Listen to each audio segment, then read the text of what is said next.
ఈరోజు చాలా సంతోషంగా ఉన్నాను. చూస్తూనే తెలుస్తుందిలే. ఏ చిన్నయ్య మన ఇద్దరం కాసేపు ఆ మండపంలోకి వచ్చిందావా? వద్దు వాళ్ళు. అయ్యో, నేను నీతో మాట్లాడడానికి నేను చూడడానికి అసలు ఇంట్లో వీలు పట్టలేదు. నేను నీతో చాలా చాలా మాట్లాడాలి. రేపు మాట్లాడుకోవచ్చులే. పైగా అయ్యగారు కూడా ఇంట్లో లేరు. వస్తే మన కోసం ఎత్తుకుంటారు. పద. హలో, యజమానురాలాగా చెప్తున్నాను, బోధపడిందా? బోధపడిందమ్మా. రండి. చిన్నమ్మాయి గారు కొండ మీద గుడికెళ్ళి వస్తామని చెప్పారు. పైగా మన చెన్నయ్య కూడా తోడెళ్ళాడు. ఇంకా భయపడతారు ఎందుకు? సాయంత్రం నుంచి వర్షం ఆకుండా కురుస్తాను. మధ్యలో కార్ రిపేర్ ఏదైనా అయి ఉంటే ఎందుకైనా మంచిది ఒకసారి వెళ్ళి చూసేద్దాం. రైట్, నువ్వు వెళ్ళి బండితి. అలాగనే.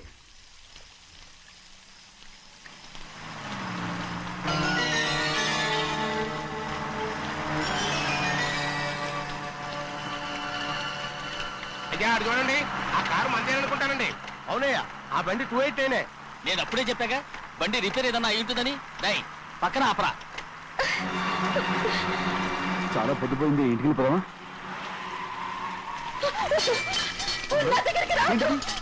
నువ్వు కావాలని కారు రిపేర్ అని అబద్ధం చెప్పావు. లెక్క పెడుతున్నావా? నేనా?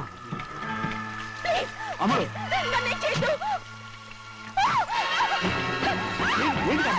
పిచ్చి పట్టిందా? నీకే మొట్ట పిచ్చి పట్టింది. నా ప్రాణం పోయిన నీకు లోగను. ఏంటమ్మ నువ్వు చేసే పని? ఏంటి అమ్మడు? చూస్తారు కట్టు.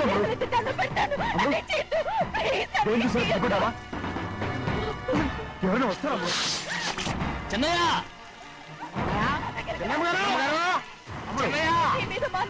నమ్మకం పెట్టుకున్నాను కదా. రాముడు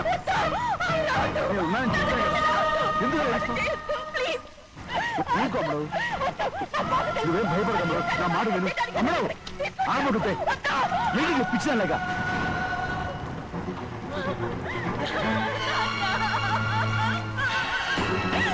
ఏంటమ్మా ఇది? చెప్పమ్మా, చెప్పు. కారు పేరు చెప్పి నన్ను మండపంలోకి తీసుకొచ్చాడు. వర్షం పడుతుంది, కారు రిపేర్ చేయలేమని ఇక్కడే ఉందామని నన్ను అదోలా చూశాడు. చాలా భయం వేసింది. ఏ పర్వాలేదు, నడిచేదే వెళ్ళిపోదాం నేనంటే, నువ్వు విదేశాలు చదువుకుని వచ్చావు, ఆ మాత్రం అర్థం చేసుకోలేవా? ఈ ఒక్క రోజుకి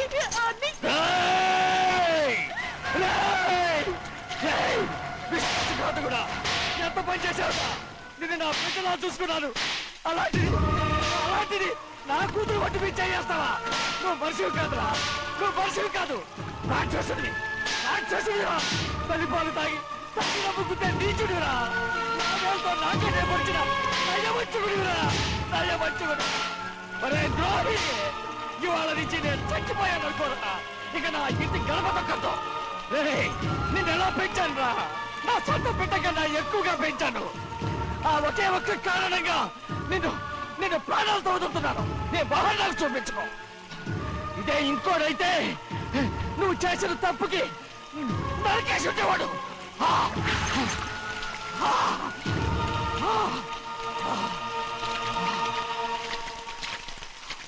పదమ్మా, రే రండిరా. ఇవాళతో వాడికి మనకి రుణం తిరిగిపోయి.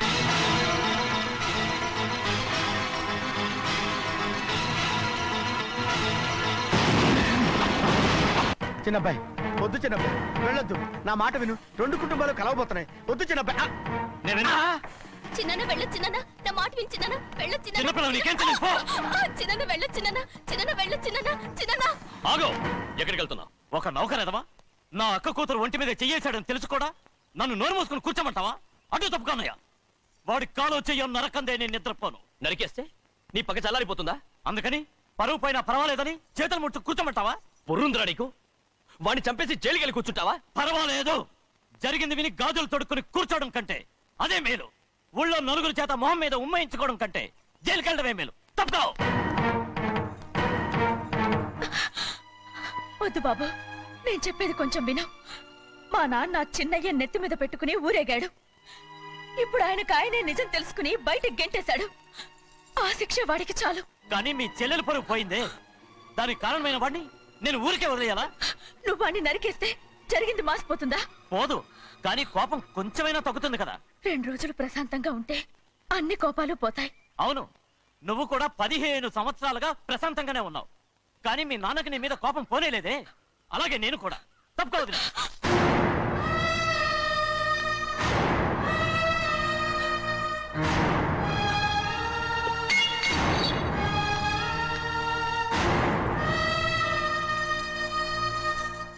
వాడి కోపంలో కూడా న్యాయం ఉంది గౌరీ.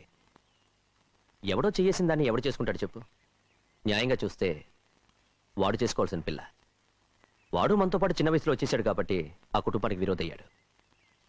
పోన్లే, తను నాకు మర్యాద ఇవ్వకపోయినా నీకైనా ఇచ్చాడు. అచ్చా రే మణిదీరా.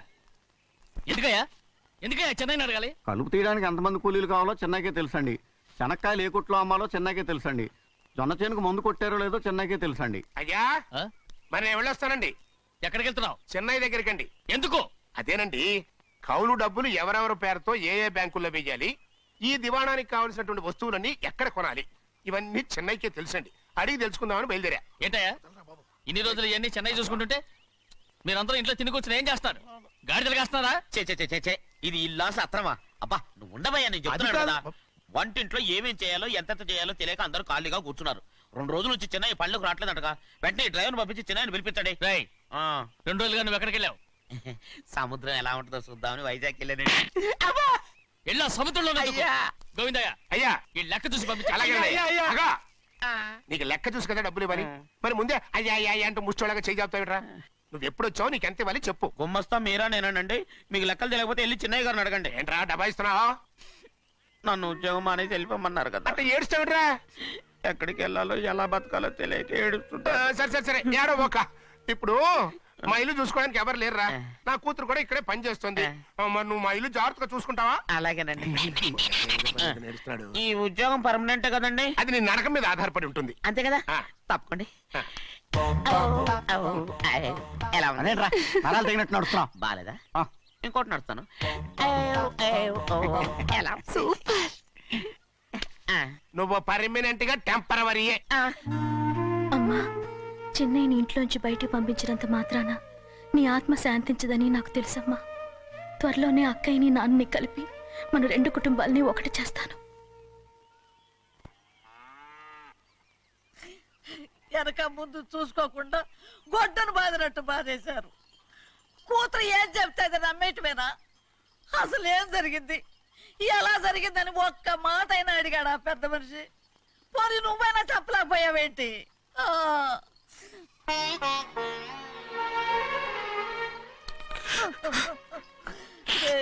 చిన్నయ్య ఏడుస్తున్నావయ్యా.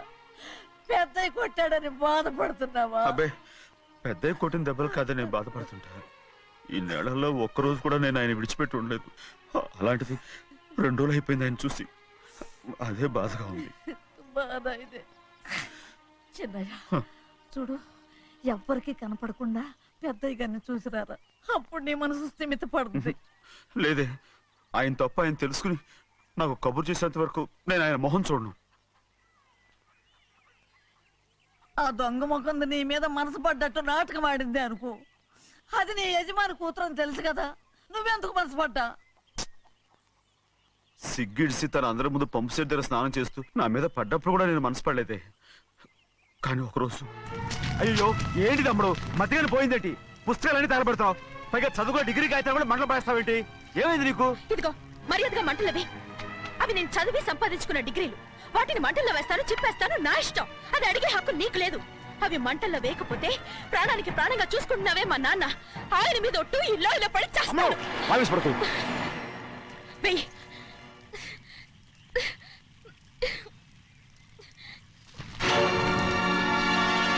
తగలబెడుతుంది నువ్వు చదువుకున్న చదువుని కాదు, మా పెద్దయ్య పెంచుకున్న ఆశల్ని, ఆయన కన్న కలల్ని. పర్వాలేదు, నా ఆశ నెరవేరినప్పుడు ఎవరి ఆశ తీరినా తీరకపోయినా నాకు అనవసరం. నేను డబ్బున్న దానిగా నువ్వు నన్ను ప్రేమించడానికి వెనకాడుతున్నావు. చూడు, మా నాన్న నా పేరు మీద రాసిన ఆస్తుల తాలూకు దస్తావేజులు మొత్తం తెచ్చాను. ఇవి కూడా తగలబెడతాను. నేను ముందే చెప్పాను, అడ్డొచ్చావో దూకేస్తాను.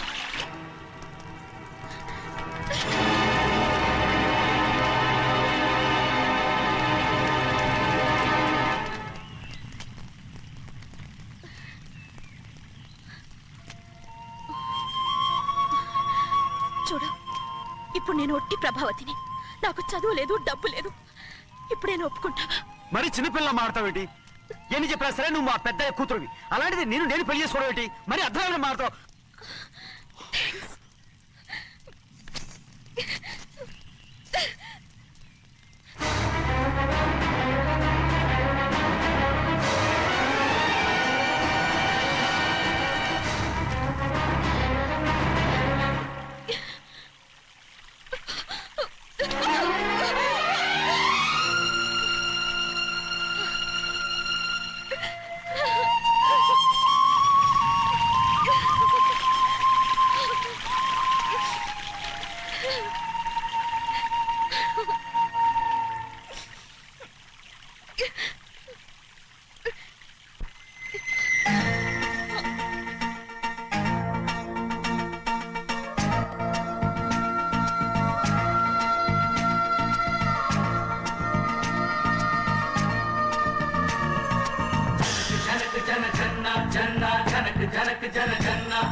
దోచిన మంజరివే, అణువు అణువున నీవేలే, అంతరాత్మలో నీవేలే, కొండ కోన ఎండావాన అన్నీ మనవేలే.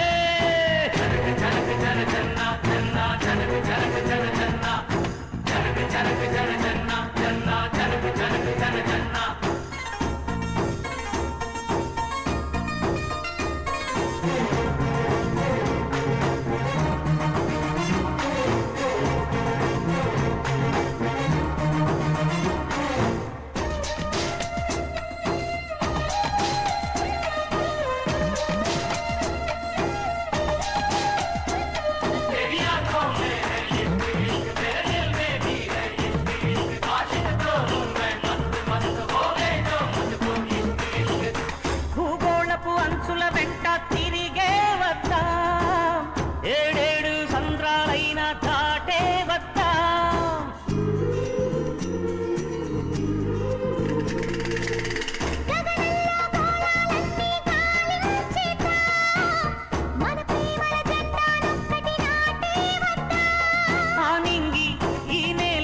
మన స్వేచ్ఛకే మొయల్లలు,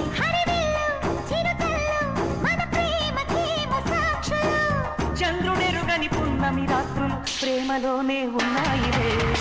జనక జన జన్న జన్న జనక జనక జన జన్న జనక జనక జన జన్న జన్న జనక జనక జన జన్న. ఊహలలో ఊపిరిలో ఉన్నది నీవేలే, ఊసులలో బాసలలో ఉన్నది నీవేలే.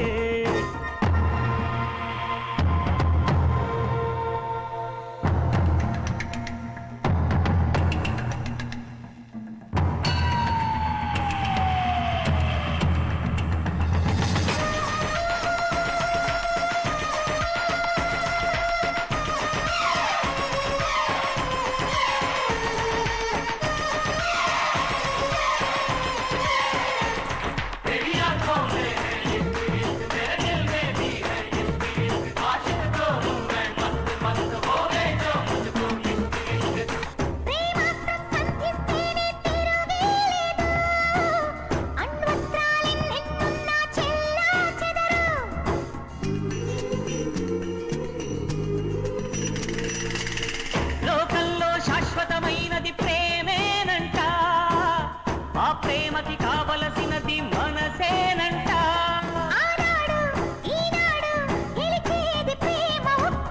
ఎవరన్నా ఏమన్నా నిలిచేది ప్రేమ ఒక్కటే. జనక జనక జన జన్న జన్న జనక జనక జన జన్న జనక జనక జన జన్న జన్న జనక జనక జన జన్న.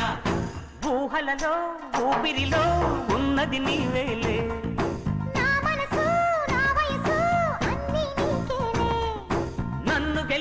సుందరివే మనసు దోచిన మంజరివే అణువు అణువునా నీవేలే అంతరాత్మలో నీవేలే కొండ కోన ఎండ వాన అన్నీ మనవేలే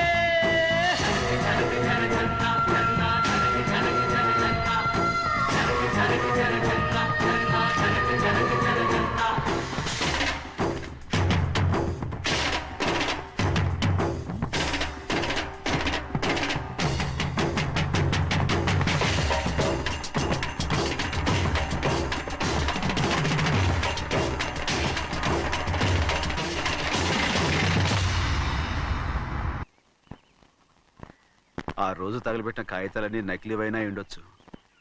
తనకు తెలుసుగా నేను చదువురాని మొద్దునని. ఆ పాపిష్టిది ఎంత నాటకం ఆడింది, నీ మీద ఎంత పగబోనింది. అసలు నువ్వు చేసిన తప్పేమిట్రా?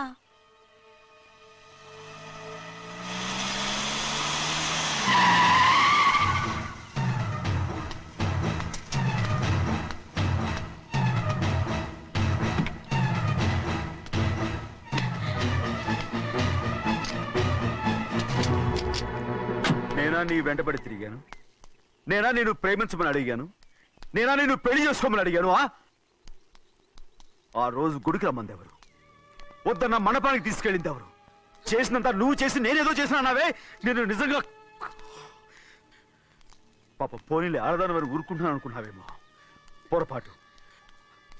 నన్ను ఎంతగానో నమ్మిన మా అయ్యగారు నన్ను అనుమానించి తప్పు పట్టారే. దానికి ఆ రోజు నా నోరు మూసుకుపోయింది. కానీ ఈ రోజు మాత్రం నేను ఊరుకునేది లేదు. చెప్పు, ఎందుకు చేసావు పని? కారణం చెప్పు. చెప్పు. ఒకే ఒక్క కారణం, నిన్ను మా ఇంట్లోంచి వెళ్ళగొట్టాలి. ఎంతో ఇష్టంగా చూసుకునే మా నాన్న నిన్ను అసహించుకోవాలి. మా అక్క కుటుంబం 15 సంవత్సరాల నుంచి మా నాన్నకు దూరంగా ఉండటానికి కారణం నువ్వు. అంతేకాదు, మా అమ్మ మాకు లేకుండా పోవడానికి కారణం కూడా నువ్వే. అలాంటి నీకు మా ఇంట్లో రాజ మర్యాద, అందరి మీద అధికారం. కన్న కూతురైన నాకంటే మా నాన్నకి నీ మీద ఎక్కువ ప్రేమ. అందుకే నిన్ను ఇలా మోసం చేశాను, నమ్మించాను. అర్థమైందా? Good bye.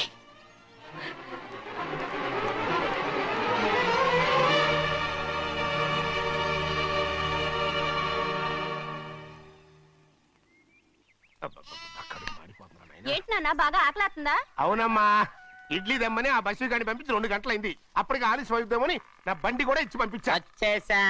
సంతోషించాం. దా. ఏంట్రా ఇంత ఆలస్యంగా చచ్చావు? మరి దీన్ని నడిపెత్తుకురావద్దేంటి? అదే నేనైతే లగెత్తుకెళ్ళి లగెత్తుకు వచ్చేసేవాడిని. అంటే ఈ బండి నడపడం నీ చేత కదా? మరి ఎందుకు చేసుకెళ్ళట్టు? ఏమో మీరు తీసుకెళ్ళమన్నారు, కర్మ తీసుకెళ్ళాను. కర్మ. సర్లే, ఆకలి చచ్చేట్టుగా ఉన్నా. ఇడ్లీలు ఎక్కడా? అదిగో మూటలో వచ్చేస్తున్నాయి. నోట్లో ఇడ్లీలు రావటం ఏంట్రా? ఒరే, ఈయన నంబర్లే గానీ మూట దింపి ఇప్పి చూపించండి. అట్టగానండి. ఇన్ని ఇడ్లీలు తెచ్చావిడ్రా? మరి 494 రూపాయలకు ఆ మాత్రం ఇడ్లీలు రావేంటి?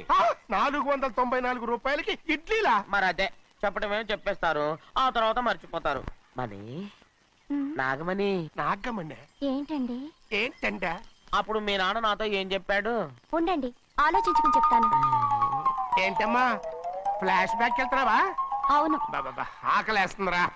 ఆ రామస్వామి హోటల్కి వెళ్ళి కాస్త తెచ్చిపెట్టు. నాకు కూడా ఆకలిస్తుందండి. నువ్వేదైనా తిని నాకు మాత్రం ఒట్టి ఇడ్లీ పడరా. ఇదిగో, ఈ నోటు ఎంతో తెలుసా? నేనేమన్నా తెలివి తక్కువ అనుకున్నారా? 500 నోటు. అబ్బో, నువ్వే దీన్ని అచ్చుకుతున్నట్టుగా మాట్లాడుతున్నావే. చాలా ఆకలేస్తున్నాయి, బండేసుకెళ్ళి తొందర తీసినప్ప. ఇదండి జరిగింది. చిల్లర లేదు కదా అని 500 రూపాయలు నోటు ఇచ్చి పంపిస్తే మొత్తం ఇడ్లీలు పట్టుకొస్తా ఉంటా. నీ నోట్స్ చెప్పు. ఆకలేసేస్తుందమ్మా. చట్నీ సాంబార్ ఇదిరా? ఇచ్చాడండి. ఇది నేనే వద్దన్నానండి. ఎందుకని? మరి అదే మళ్ళీ మర్చిపోయారు. నాగమణి, మీ నాన్న నాతో ఏం చెప్పాడు? అయ్యో అయ్యో, చట్నీ సాంబార్లని ఎన్ని సార్లు ప్యాక్ పెట్టుకెళ్తారా? నువ్వేదైనా తిని నాకు మాత్రం ఉట్టి ఇడ్లీ పడరా. ఇదిగో, ఆయనకు అర్థమయ్యట్టు మళ్ళీ చెప్పు. నాకు మాత్రం ఒట్టి ఇడ్లీ పడరా. అయ్యో, నువ్వు నా కంటి ముందు చెప్పా.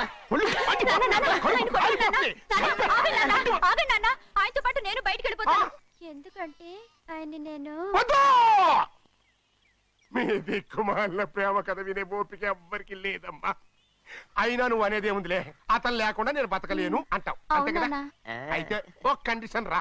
ఏంటి? నువ్వు చాలా తెలియగలవాడవని ఈ ప్రపంచానికి, నీ ముఖానికి ప్రపంచం దాకా ఎందుకు గానీ ఈ ఊళ్ళో నిరూపించుకో. నా కూతురు నీకు ఇచ్చి పెళ్లి చేస్తా. వాకే వెరీ వీచి. అయితే నువ్వు ఇంటి నుంచి బయటికి వెళ్ళరా. బయటకెళ్ళా. రండి. అయ్యయ్యో నా కాళ్ళు చేతులు ఆటం లేదే. మీరెందుకు వచ్చారయ్య గారు? కబురు పెడితే నేనే వచ్చేదాన్నిగా. కూర్చోండి అయ్యా, కూర్చోండి. చిన్నయ్య టౌన్కి వెళ్ళాడు, ఏదో కొట్లో పని చేస్తున్నాడు. దాన్ని ఎవడు మార్చగలడు? నేనేం వాడిని చూడటానికి రాలేదు, నిన్ను చూడటానికి వచ్చాను. అవును, వారం వారం డబ్బుల కోసం వచ్చేదానివి 2 వారాలుగా ఎందుకు రాలేదు? అయినా నా బాధ్యత నేను చెయ్యాలిగా. ఇదిగో తీసుకో. డబ్బొద్దండి. నీ మనవడిని నేను ఇంట్లోంచి తరిమేశాను వద్దంటున్నావా? ఇది నీ మనవడి కోసం కాదు, నీ కొడుకు కోసం నేను చెయ్యాల్సిన బాధ్యత. ఆనాడు ఊరంతా నా బిడ్డ తప్పు చేశాడన్నా, మీ మనసుకి మాత్రం తప్పు చేశాడనిపించలేదు. ఈ రోజు నా మనవడు కూడా ఏ తప్పు చేయలేదు. ఆ విషయం మీరు తెలుసుకుని వాణ్ణి ఏ రోజు పనిలోకి రమ్మంటారో ఆ రోజే డబ్బు తీసుకుంటాను. నీ మనవడు చేసింది నేను కళ్ళారా చూశాను. దాని గురించి మాట్లాడాలంటే నాకే అసహ్యంగా ఉంది. డబ్బు తీసుకుంటావా లేదా? వద్దు బాబు. ఈ రోషమైనాలో నేను చూస్తాను.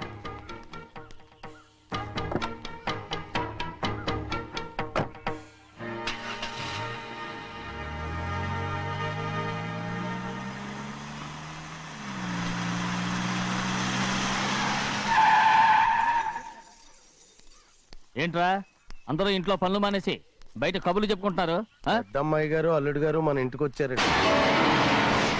వాళ్ళతో పాటు బంధువులు కూడా తీసుకొచ్చారండి, అందుకే మేమేం అనలేకపోయామండి. తాంబూలాలు కూడా పట్టుకొచ్చారండి.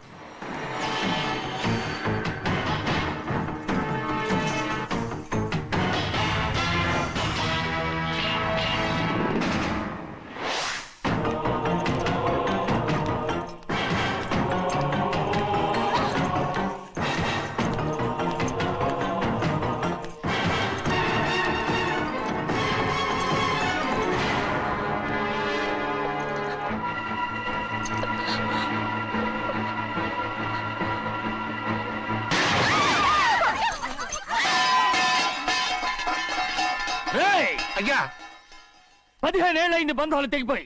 ఎంత ధైర్యం ఉంటే మళ్ళీ ఈ ఇంట్లో అడుగు పెడతారు? ఎవరు రాయి గాడిదల్ని లోపల రానిచ్చింది? ముందు వీళ్ళందరినీ మెడబెట్టి బయటికి గెంటేయండి. నేనే వాళ్ళని రమ్మన్నాను.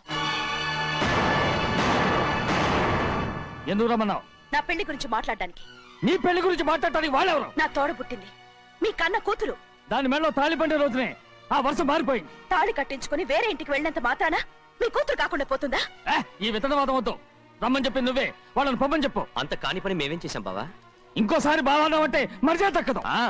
మీ చిన్న కూతురు పరుగు పోయినప్పుడు ఏమైందో ఈ మర్యాద? అది నా సొంత విషయం రా. నాకు సొంత విషయమే. ఏంటో నీ సొంత విషయం? అక్కడ నిలబడిందే అది నా అక్క కూతురు, చేసుకునే హక్కు నాకుంది. అందుకే పిల్లని అడగడానికి వచ్చాం. చెప్పు తీసుకొడతాను. మీ అక్క పోయిన రోజునే ఆ బంధాలు తెగిపోయాయి. నా కూతుర్ని ఎవరికి కట్టబెట్టాలో నాకు బాగా తెలుసు. కానీ నా పెళ్లికి నా ఇష్టం కూడా ఉండాలి నాన్న. ఓహో, వీడిని ఇష్టపడ్డావన్నమాట పెళ్లి చేసుకోవటానికి? కాదు, తల్లి ప్రేమకి ఎలాగో నోచుకోలేకపోయాను. అట్లీస్ట్ ఆ ఇంటికి కోడలుగా వెళ్ళి అక్కలోనైనా అమ్మని చూసుకుందామని ఆశపడ్డాను. నీ ఆశ నే బతుకున్నంత కాలం తీరదు. ఎందుకు తీరదు? నా పెళ్లికి మీ అనుమతి అవసరం లేదు. నేనిప్పుడు మేజర్ని.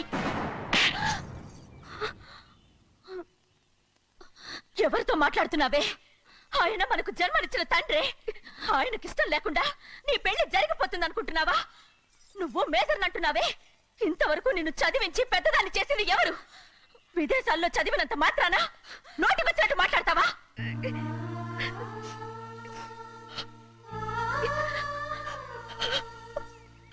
నన్ను క్షమించండి నాన్న. ఎలాగైనా మన కుటుంబం కలవాలనే ఆశతో దాని మాటలు వినే ఇక్కడికి వచ్చాం. మీ ఇష్ట ప్రకారమే ఎవరికైనా ఇచ్చి పెళ్లి చేసి దాన్నైనా చివరి దాకా మీతోనే ఉంచుకోండి.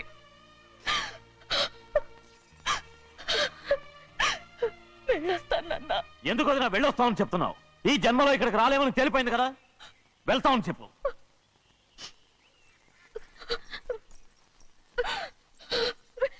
గోవిందయ్య, అయ్యా ఈ దరిద్రాన్ని బయటపడే. అలాగేనండి. నన్ను క్షమించండి నాన్న. ఊరుకోమ్మా, ఏదో తెలియక చేసావు, పర్వాలేదు.